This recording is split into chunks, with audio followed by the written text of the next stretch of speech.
Olá, está no ar mais um Gente de Valor. Eu sou a Roberta Cato, especialista em gestão organizacional e desenvolvimento de líderes. E hoje a gente fala sobre um tema urgente e necessário, a saúde mental no ambiente de trabalho. Você sabia que o número de afastamentos por depressão e ansiedade mais que dobrou nos últimos 10 anos? Programa Gente de Valor, com Roberta Cato. Na correria do dia a dia, cuidar de si mesmo virou um desafio, mas também uma prioridade. Bárbara é psicóloga e trabalha em diferentes lugares. Sempre orienta os pacientes sobre os cuidados com o bem-estar e saúde mental. Apesar de falar sobre isso diariamente no consultório, a psicóloga vivia uma rotina acelerada. Eu estava num ritmo muito acelerado na época, eu estava fazendo curso à noite, trabalhando o dia todo, né, todos os dias. E aí eu comecei a ter umas mudanças de comportamento, no sentido de ficar mais grossa, no sentido assim, né, pavio mais curto. E aí meus familiares começaram a perceber que estava tendo essa mudança de comportamento, né. Em 2023, a correria do dia a dia trouxe consequências. Por ser da área, Bárbara logo entendeu os sinais de que estava sobrecarregada. Foi num final de semana, né, meu marido ofereceu de irmos para Santa Teresa até para eu desligar, né, isso é muito saudável, mas o caminho até lá me fez paralisar o braço todo, ficou dormente, né, meu coração acelerado, a respiração ofegante. E aí foi quando eu tive que respirar, né, entender o que estava acontecendo, analisar a minha rotina, né. E aí foi quando eu precisei reduzir a minha demanda, né, reduzir a minha carga horária. Bárbara buscou ajuda profissional e decidiu cuidar mais do próprio bem-estar. Ficar off mesmo, sem trabalho, poder dormir, relaxar, né, fazer atividade física, ir para terapia. E aí com isso ver a necessidade de cuidar da minha saúde mental, a necessidade de me desligar, de mudar a minha carga horária, né. Em 10 anos, o número de brasileiros afastados do trabalho por depressão, ansiedade e outras questões relacionadas à saúde mental mais que dobrou. Em 2024, foram mais de 440 mil afastamentos, aumento de quase 67% em comparação a 2023. Afinal, como as empresas podem contribuir para o bem-estar dos colaboradores? O que isso significa? Isso significa perda de produtividade, baixo engajamento, absenteísmo, presenteísmo, ou seja, a pessoa está lá de corpo, mas não está lá de verdade, concentrada. Isso significa altos gastos médicos, porque o adoecimento é decorrente do estresse emocional. Isso significa baixa colaboração, ou seja, prejuízos, inclusive financeiros. Flávia é CEO de uma empresa que fornece consultoria de felicidade para outras instituições. A ideia surgiu a partir de uma experiência traumática. Eu era aquele estereótipo de uma pessoa feliz. Eu tinha tudo que o dinheiro podia comprar, uma vida bem-sucedida, um belo casamento, mas eu não era uma pessoa feliz, eu era uma pessoa bem feliz. E eu precisava fazer algumas transformações internas, não fiz as transformações que precisavam ser feitas, o universo veio e me deu uma chacoalhada literal. Eu moro no Gran Parque, que em 2016, em julho de 2016, toda a área comum do Gran Parque, numa madrugada, desmoronou. Quando eu vivi aquela situação, eu tive uma sensação de quase morte que me leva a um estresse pós-trauma e eu acabei entrando em depressão.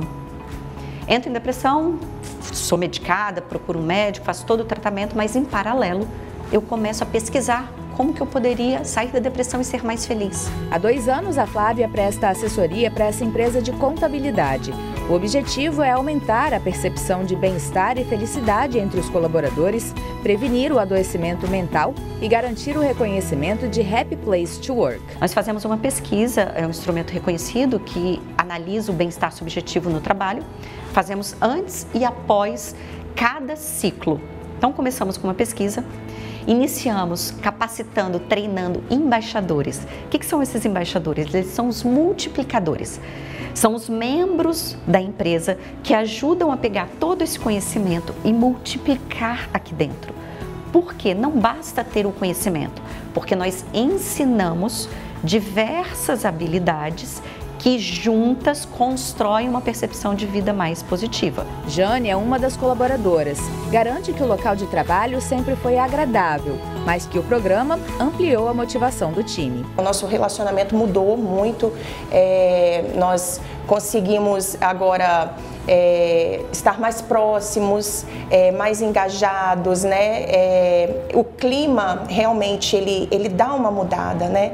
A gente sente prazer a cada aula, a cada atividade que tem com o Be Happy, a gente consegue trabalhar de uma forma mais feliz, né? Mais do que um salário e um cargo importante, o clima do ambiente de trabalho também é essencial para o bom desempenho dos funcionários e do negócio.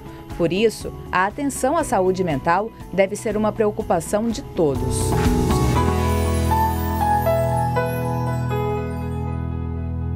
Saúde mental no ambiente de trabalho, né? Precisa estar nas rodas de conversa, a gente precisa falar mais sobre esse tema no coração das empresas, né? Porque saúde mental fala muito mais sobre equilíbrio interno. E quando a gente fala de uma organização, a gente está falando que uma organização é formada por pessoas, as pessoas precisam estar bem. Então, ninguém melhor do que Flávia da Veiga, que é a fundadora da Be Happy, para falar um pouquinho com a gente sobre como construir esse ambiente, né, de equilíbrio emocional, onde a gente possa se sentir melhor. E aí, Flávia, eu queria até trazendo uma construção, a gente estava comentando ali em 2002 a dificuldade que nós tínhamos, inclusive, de encontrar materiais sobre a temática, né? Algumas organizações começaram a fazer esse movimento, mas ainda existia um preconceito, né? Eu lembro que quando eu trabalhava com isso, as pessoas falavam, para que cuidar do ser humano? Deixa o problema lá fora, não era assim que a gente ouviu falar? E fechou a porta, seus problemas estão lá fora. Hoje a gente já percebe que o ser humano, ele é um ser integral, não dá para deixar o problema lá fora e desligar um botãozinho, nós não somos máquinas, né? A gente não está falando de máquina, mas eu queria ouvir de você, você percebe as organizações realmente mais abertas a esse movimento? Sem dúvida, Roberta. Primeiro, prazer enorme estar aqui com você, super feliz. Você imagina um cenário, o que uma empresa deseja? Uma empresa quer ser lucrativa, ela quer ter clientes satisfeitos, ela quer também vender mais, ela quer deixar um legado, fazer a diferença. Quem entrega tudo isso? São as pessoas. Só que são as perguntas que nós fazemos. Como que eu aumento a produtividade do meu time? Como que eu favoreço o comprometimento, a colaboração, a inovação, a criatividade? Ou seja, como que eu extraio o melhor desse time? E o que as pesquisas mostram? Que se eu cuido da saúde mental, do bem-estar e da felicidade dessas pessoas, essas pessoas vão entregar mais e melhor. Hoje a gente já sabe, no nosso caso, a gente utiliza a ciência da felicidade como metodologia para alcançar esses resultados. A gente até diz que a felicidade, ela não é o objetivo final, ela é estratégia. É o método para quê? Para que eu possa entregar a um colaborador com habilidades socioemocionais, para que ele possa executar o seu melhor trabalho, porque Daniel Goleman já falava que a felicidade é o estado emocional ideal para um trabalho mais eficiente. Exatamente. Só que nós vivemos um mundo tão maluco que nós achamos que ser feliz ou ser emocionalmente estável ou saudável mentalmente é uma exceção. Exatamente. E achamos, muitos ainda acham, que é mimimi, que isso é frescura, que isso não existe, que isso é falta do que fazer. E hoje a gente vê pelos dados que o prejuízo é real. Ele é prejuízo real. E aí vem um ponto importante para os empresários. Independente se o adoecimento é causado pela empresa, pode ser, ou se ele vem de casa, ou seja, ele já vem de um histórico dele, familiar, de traumas, o que for. Se ele já vem doente, não interessa o motivo. O que interessa é que a empresa, ela pode ser agente de adoecimento ou ela pode ser agente de cura. De cura, exatamente. E o que as empresas estão vendo hoje é que elas podem ser agentes de cura e com isso elas obtêm os melhores resultados. Exato. E eu tenho percebido muito isso nas organizações, que as pessoas elas têm adoecido e muitas vezes está ficando a conta toda para a empresa. Em que sentido que eu falo isso?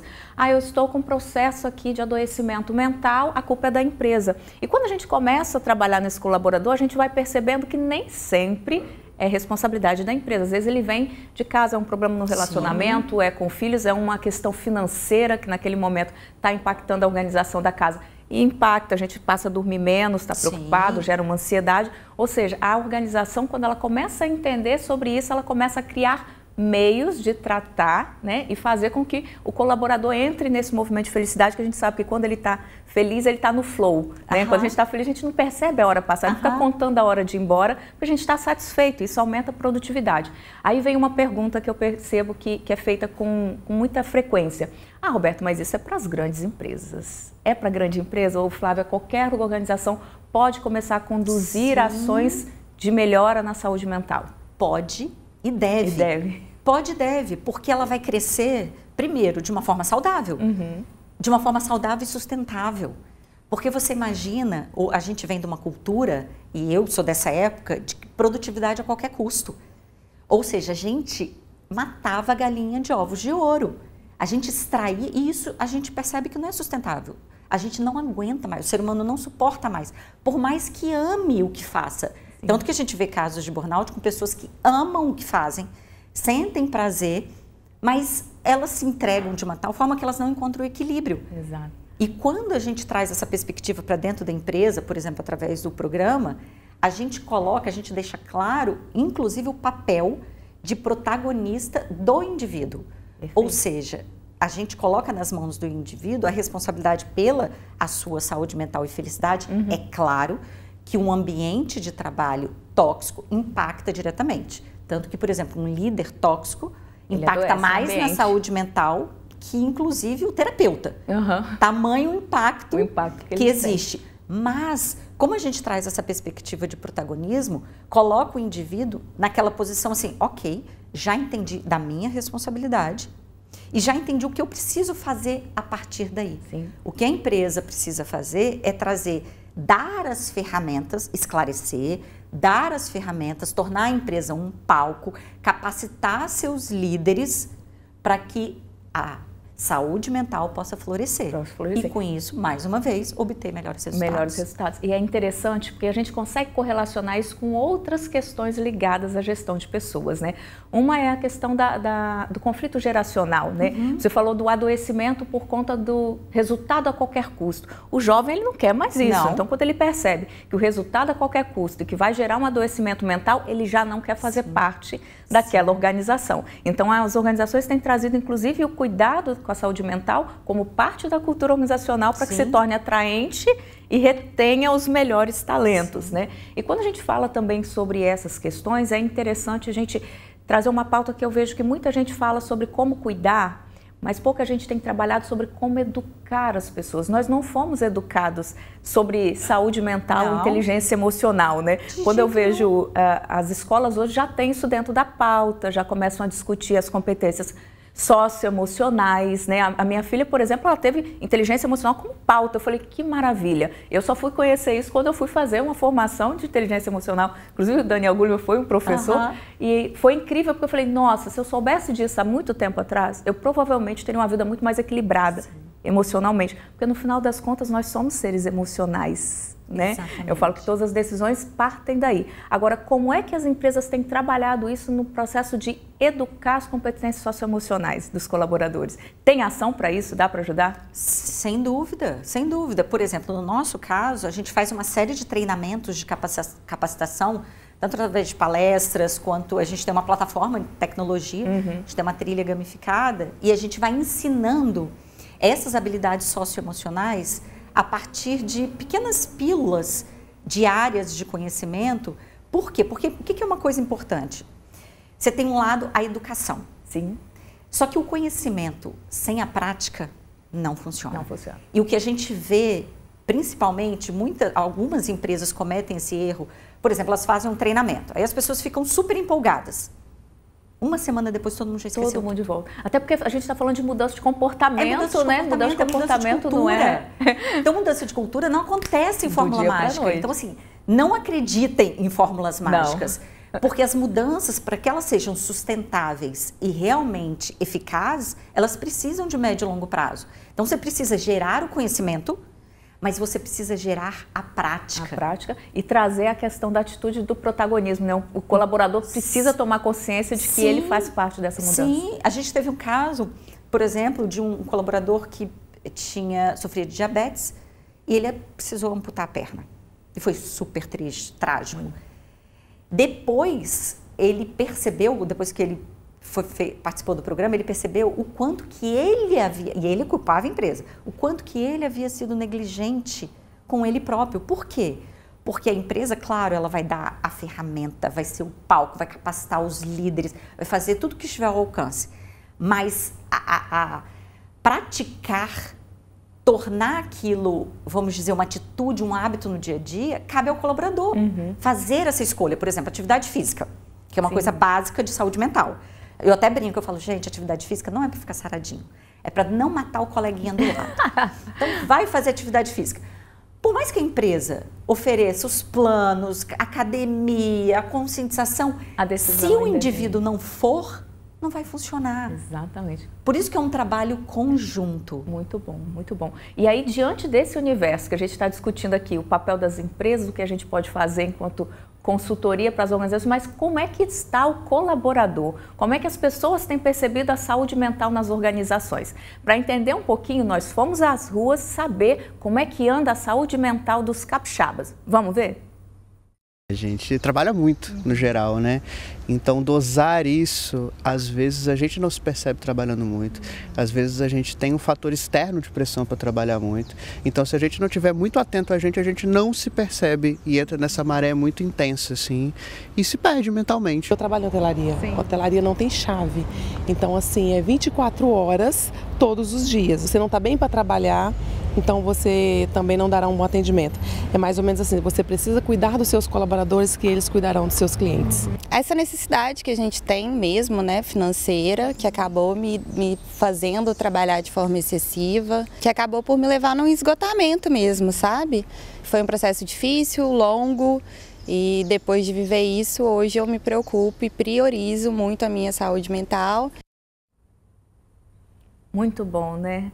Mas olha só que interessante, eles trouxeram aqui a importância de se conhecer, né? Porque a gente está falando de inteligência emocional, princípio 01, habilidade 01 é autoconhecimento. Sabendo qual é o seu propósito, quais são os seus valores, né? Quais são os seus limites, a gente consegue dosar melhor essa questão e ser protagonista, né, na questão de cuidar da própria saúde mental, inclusive para identificar as organizações se elas estão sendo tóxicas, se às vezes é o ambiente, o que mais acontece. Mas dentro desse contexto, tem como medir o ambiente de trabalho, apoiar o colaborador, mas também cuidar aqui com critérios. Você falou que existem ferramentas, eu conheço algumas, mas eu queria entender assim, quais são mais aplicadas hoje na hora de medir? Porque senão fica muito subjetivo, né, essa coisa. Saúde mental é muito subjetivo. Não, não é, né? Existem muitos instrumentos. Por exemplo, a gente utiliza a escala de bem-estar subjetivo no trabalho, mas existem vários outros instrumentos, pesquisas de clima, que você pode trazer para que você consiga... E aí vem um ponto muito importante em qualquer iniciativa de saúde mental, medir. Por quê? Exatamente para não ficar uma coisa subjetiva.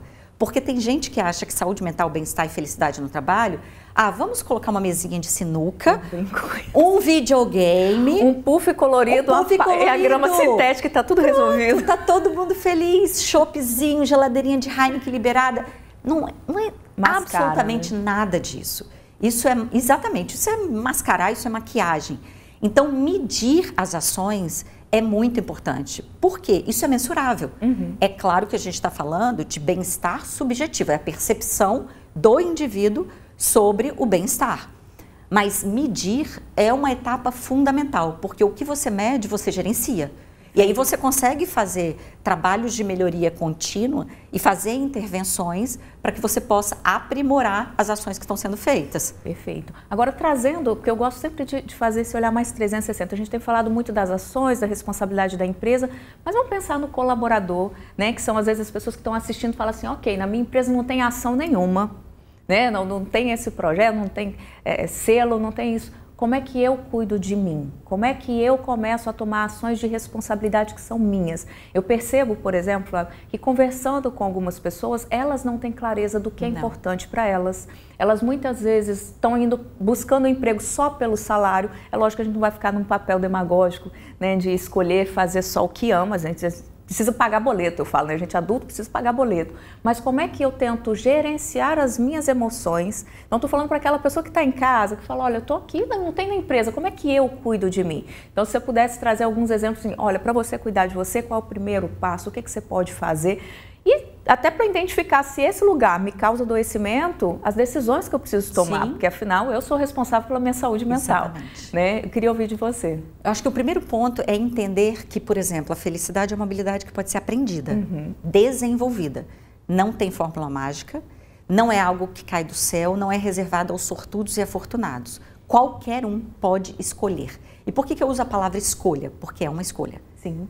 Porque é possível você desenvolver algumas atitudes, algumas habilidades para exatamente cuidar da sua saúde mental. E são coisas simples e básicas. Às vezes a gente tenta complicar, mas é algo muito prático e fácil de colocar em prática. Então vamos lá. Primeiro, cuidar da sua saúde física.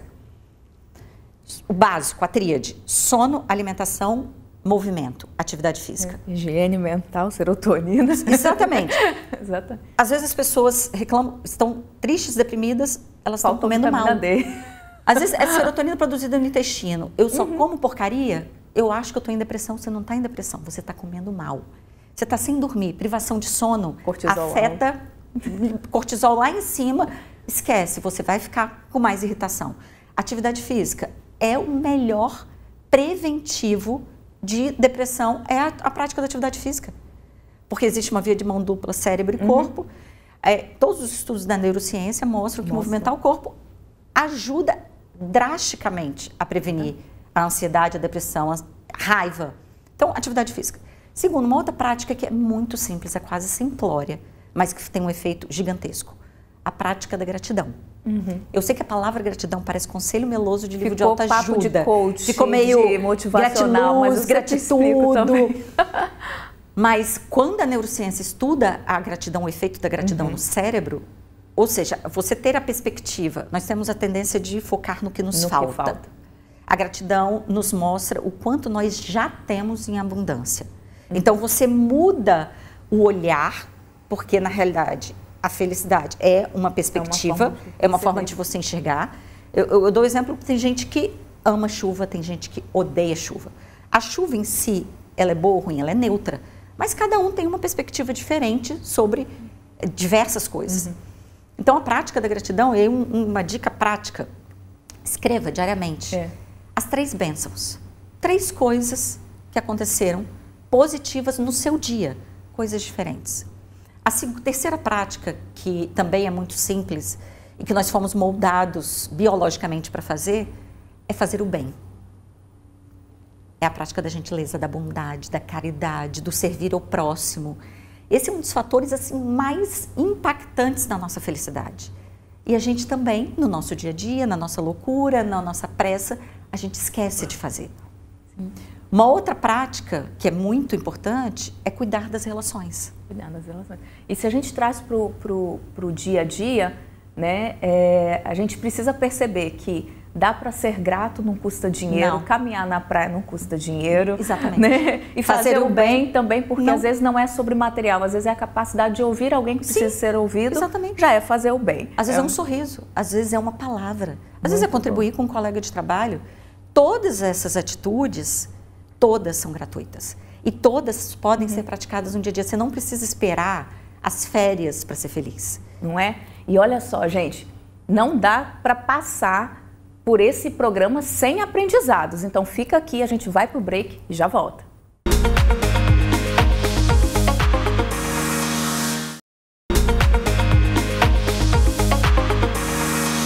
Estamos de volta com Gente de Valor.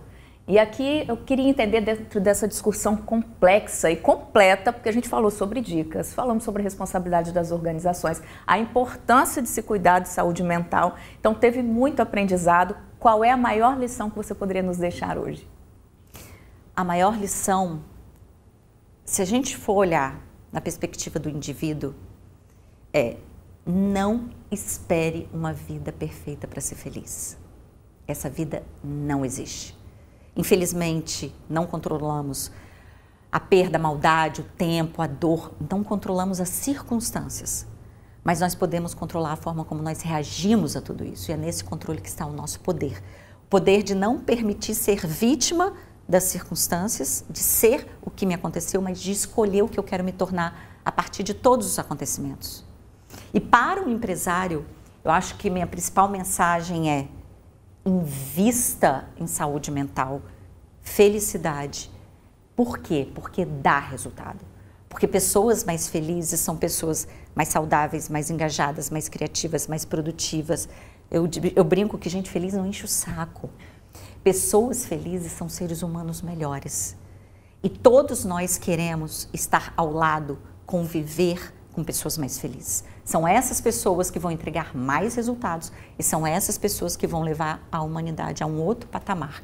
E precisamos disso urgente. Urgente, né? Eu falo que nesse momento a gente já teve a liderança, que era uma liderança disruptiva, uma liderança de resultados. Eu falo que nesse momento a gente vive a era da liderança regenerativa, das organizações num papel de regenerar, porque a gente percebe que as pessoas elas estão um pouco sem foco e a ausência de clareza talvez traga, eu sempre falo que é a maior razão da infelicidade, né? Porque antes nós tínhamos propósito, mas a gente já nascia e crescia com uma clareza de se vai casar, crescer, ok, mas tínhamos um propósito. A ausência de propósito traz aquelas dúvidas que geram a ansiedade, a frustração, a tristeza e todos esses fatores. Então, quanto que a gente pode, enquanto organização, contribuir para essa clareza, né? E construir realmente pessoas mais felizes, porque gente feliz é mais criativa, gente feliz traz resultado, gente feliz constrói organizações felizes e organizações felizes constroem sociedades mais felizes, né? Porque as pessoas felizes, elas constroem ambientes